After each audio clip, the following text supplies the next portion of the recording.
Joining us. What was your reaction to the phrase friendly text message banter in regard to alleged sexist, homophobic and racist remarks? Well, I find it astonishing that in this day and age we can just file everything under the word banter and excuse people's actions using that title. Are you surprised by the allegations that have come to light this week? Stonewall Football Club, we've just come back from America having successfully defended the Gay World Cup, and to come back to what basically is almost going back in time 20 years, it's quite surprising. I mean, obviously I don't know the people involved directly, but it is quite surprising to hear that here we are in 2014 still talking about people sending each other messages of a racist or discriminative nature. Well, Cardiff have called for the resignation of the LMA Chief Executive Richard Bevan, in part for the wording used in their statement yesterday. Should someone lose their job, do you think? I'm not going to stand here and say that anyone should lose their job, but I mean, something needs to happen as to why Mr. Bevan has been allowed or has been authorised to come out with these comments when probably he doesn't even know the exact nature of the messages between Mr. Mackay and Mr. Moody.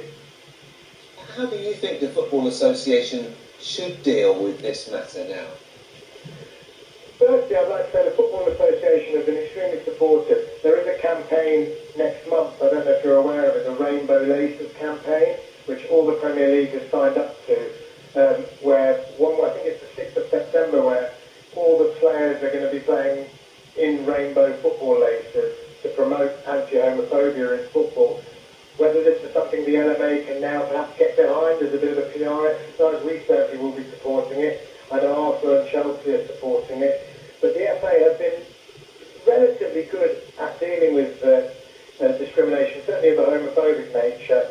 It's difficult to know on this specific thing exactly what has actually been said and not said.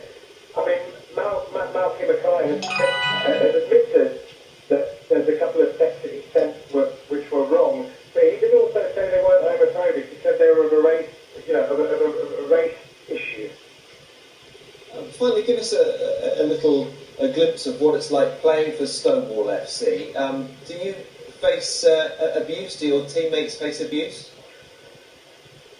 We play in the Middlesex League, which is the highest standard of any gay football team in the country. We've been in the same league now for 10 or 12 years. We're successful. We also go abroad representing England at international tournaments. 10 years ago, yes, there was a little bit of, in the words of what people might say, banter, I would call it discrimination. Now it is a lot better. You do still get the odd comment, but we believe that one of the things that we try and do at Stonewall Football Club is challenging the stereotypes that is out there, especially at grassroots level.